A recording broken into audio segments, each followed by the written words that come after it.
teman-teman semua, selamat datang di channel Pak Rizal Bindo. Sebelum kalian menonton, jangan lupa subscribe ya. Semoga tayangan ini bermanfaat. Enjoy! Baik, kembali lagi di channel Pak Rizal Bindo. Pada kesempatan video kali ini, kita akan melanjutkan kembali materi yang belum kita bahas, yaitu berkaitan dengan teks eksposisi. Pernah dengar apa itu eksposisi? Yang jelas, eksposisi itu merupakan teks yang berbeda dengan eksplanasi, ya. Seperti apa? Mari kita bahas bersama. Jadi, di dalam teks eksposisi itu merupakan suatu paparan yang bertujuan memberitahu atau menerangkan terhadap sesuatu. Dan menurut KBBI atau Kamus Besar Bahasa Indonesia, eksposisi itu berarti uraian atau paparan yang bertujuan menjelaskan maksud dan tujuan dalam karangan atau tulisan. Oke, contohnya apa yang bisa kita lihat? Jadi ada beberapa contoh-contoh teks eksposisi seperti yang kita berikan contoh manfaat lidah buaya. Tahu kan lidah buaya itu pasti memiliki manfaat yang banyak dan luar biasa ya. Nanti kita pelajari lebih lanjut ya, apa saja manfaat lidah buaya di dalam teks eksposisi. Yang kedua, itu ya, ada salah satu judul yang namanya pentingnya sarapan untuk kesehatan. Dan di teks eksposisi yang ketiga, ada judul olahraga, prioritas atau formalitas. Nah, itu nanti akan kita pelajari bersama di dalam teks eksposisi. Sebelum kita mengenal teks eksposisi lebih lanjut, jadi teks eksposisi itu dibedakan atau dikategorikan atas beberapa jenis. Yang pertama, ada yang namanya eksposisi definisi. Yaitu apa? Memaparkan definisi suatu topik tertentu. Yang kedua, ada teks eksposisi proses yang isinya berupa langkah-langkah atau cara untuk melakukan sesuatu dari awal hingga akhir. Ketiga, ada eksposisi ilustrasi yang memaparkan informasi atau penjelasan tertentu suatu topik dengan topik lainnya yang memiliki kesamaan dalam hal tersebut.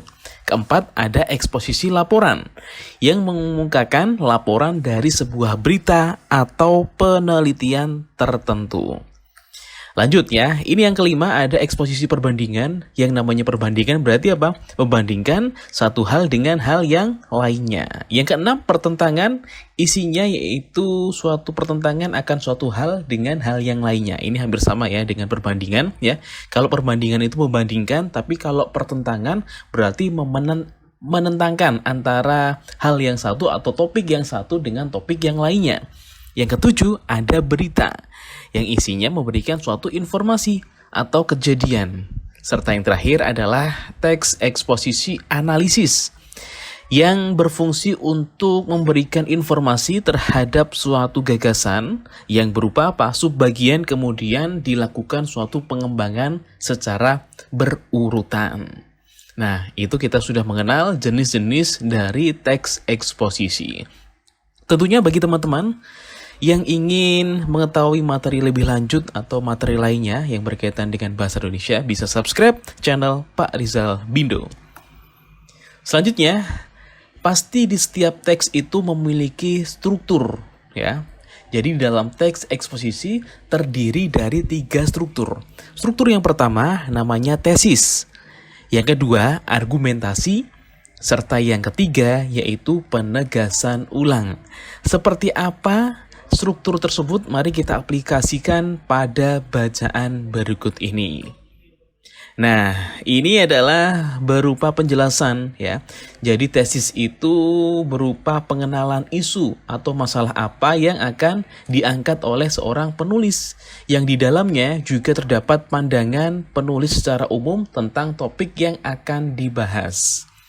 Yang kedua, ada yang namanya argumentasi.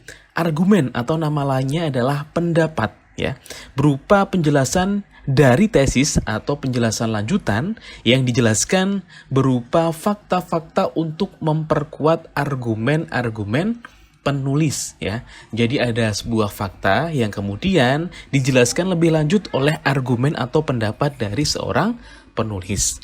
Serta struktur yang ketiga yaitu penegasan ulang, di mana pada struktur ini terdapat suatu ringkasan atau penegasan kembali dari isi informasi yang sudah ditulis oleh penulis yang tentunya akan disampaikan oleh pembaca. Dan biasanya bagian penegasan ulang ini disebut dengan simpulan.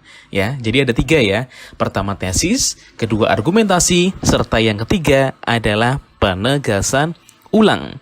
Baik, kita lanjutkan. Ini adalah contoh dari sebuah teks eksposisi, yaitu manfaat lidah buaya. Jadi kita lihat ya, yang warnanya merah itu adalah tesis. Isinya tesis itu apa? Berupa gambaran secara umum ya. Dijelaskan dulu ya, apa toh lidah buaya itu? Nah, itu ada di dalam bagian tesis. Kemudian yang kedua, ada argumen atau rangkaian argumen yang isinya apa? Berupa fakta-fakta ya. Fakta itu apa? Fakta itu adalah sebuah data yang benar-benar terjadi atau peristiwa yang benar-benar terjadi atau isinya bisa berupa penelitian. Jadi pada bagian argumen ini dijelaskan fakta yang kemudian ditegaskan kembali oleh opini atau pendapat dari penulis ya. Kalau argumen ada di warna biru.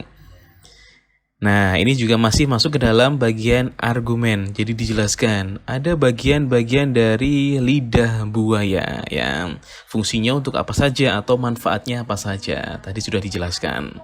Yang terakhir adalah penegasan ulang atau bisa disebut dengan rekomendasi atau bisa juga disebut dengan simpulan. Pada bagian ini dijelaskan penegasan kembali atau penegasan ulang berkaitan dengan informasi yang sudah disajikan sebelumnya ya. Jadi itu ya bagian-bagian dari struktur teks eksposisi. Nah, lanjut. Setelah struktur, kita mempelajari bagian kebahasaannya ya, atau kaidah kebahasaan dalam eksposisi. Jadi ada beberapa kaidah kebahasaan ya, ada 1, 2, 3, 4, 5, 6 ya. Ada kaidah kebahasaan dari eksposisi itu dijelaskan 6 ya. Apa saja? Istilah, adjektiva, afiksasi, verba, pronomina, konjungsi. Kalian penasaran atau ingin tahu apa arti atau makna dari masing-masing kebahasaan tersebut? Yuk, kita bahas secara lebih lanjut. Kita bahas dulu yang pertama, yaitu kata istilah. Pernah mendengar istilah ya? Istilah atau kata teknis. Itu merupakan ungkapan proses, keadaan, atau sifat ya. Gabungan kata yang fungsinya untuk mengetahui istilah-istilah kata tertentu. Misalnya autopsi kalau dalam dunia kesehatan ya. Hipertensi juga ya. Inflasi itu kalau dalam bidang ekonomi. Serta gawai. Gawai itu apa? Gawai itu artinya handphone ya kalau kita ketahui. Atau di dalam dunia teknologi. Itu namanya kata istilah. Kemudian yang kedua, konjungsi. Pernah mendengar konjungsi itu apa? Betul ya, konjungsi itu adalah kata hubung atau kata sambung di dalam suatu kalimat. Contohnya ada kata dan, atau, karena, sejak, sebelum, sedangkan, meskipun, dan masih banyak lagi lainnya. Yang keempat adalah pronomina. Nah, pronomina ini merupakan suatu kata untuk menggantikan kata benda, orang, dan tempat di dalam suatu kalimat. Contohnya biasanya ada aku, kami, mereka, dia, Anda. Atau kalau di dalam sebuah penjelasan lebih lanjut itu ada yang namanya kata ganti orang pertama, tunggal, jamak, orang kedua, tunggal, jamak, orang ketiga, tunggal, dan jamak. Ya, itu di dalam pronomina. Yang keempat ada yang namanya verba. Verba itu apa? Verba itu kata kerja ya, kata yang menyatakan suatu tindakan. Contohnya itu ya, ada berenang, mengemudi, mengajar. Serta yang selanjutnya afiksasi atau imbuhan. Pernah mendengar afiksasi? Ya, afiksasi itu adalah nama lainnya imbuhan atau proses cara memberikan imbuhan. Dan cara memberikan imbuhan itu, imbuhan bisa diletakkan di awal atau nama lainnya prefix, di tengah infix, di akhir di akhir namanya sufiks, dan di akhir dan di depan atau depan dan di akhir namanya adalah konfiks ya. Coba kita ulangi lagi ya. Jadi afiksasi itu adalah proses atau cara memberikan imbuhan. Berupa apa? Berupa imbuhan yang letaknya di awal, di tengah, di akhir, dan di awal dan di akhir. Itu ya. Contohnya itu ya. Ada kata dasar makan ya. Apabila kita berikan imbuhan di awal menjadi memakan. Kata kerja, apabila kita masukkan sebuah infiks atau imbuhan di tengah, menjadi kinerja ya, ada sebuah imbuhan in. Gitu. Selanjutnya adalah adjektiva atau kata sifat. Jadi kata sifat ini kata-kata yang digunakan untuk mendeskripsikan atau menjelaskan kata benda dan kata ganti. Contohnya ada kata keras, jauh, dan kaya. Itu ya, berupa kebahasaan teks eksposisi. Dan yang tidak kalah menarik, jika di dalam eksposisi itu juga ada yang namanya langkah penyusunan atau cara membuat teks eksposisi. Caranya gimana? Kita tentukan dulu satu, topiknya. Topik apa yang akan kita bahas. Yang kedua, menentukan tujuan penulisan. Kita tahu tujuan apa toh dalam menulis informasi tersebut ya. Ketiga, membuat kerangkanya dulu ya. Ada kerangka sebuah teks.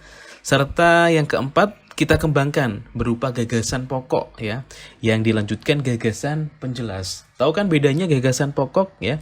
Gagasan pokok itu sama artinya dengan ide pokok, atau kita menuliskan sebuah kalimat utama yang kemudian dilanjutkan kita menulis gagasan penjelas atau kalimat penjelas, kalimat yang menjelaskan kalimat utamanya. Serta yang terakhir, kita bisa menuliskan teks eksposisi secara padu. Baik, mungkin itu teman-teman pembelajaran kita hari ini mengenai teks eksposisi. Semoga dapat bermanfaat untuk kita semuanya ya. Jangan lupa bagi teman-teman yang belum subscribe, silahkan di subscribe channel Pak Rizal Bindo. Semoga dapat bermanfaat dan juga dapat menambah ilmu untuk kita semuanya. See you next video. Bye-bye.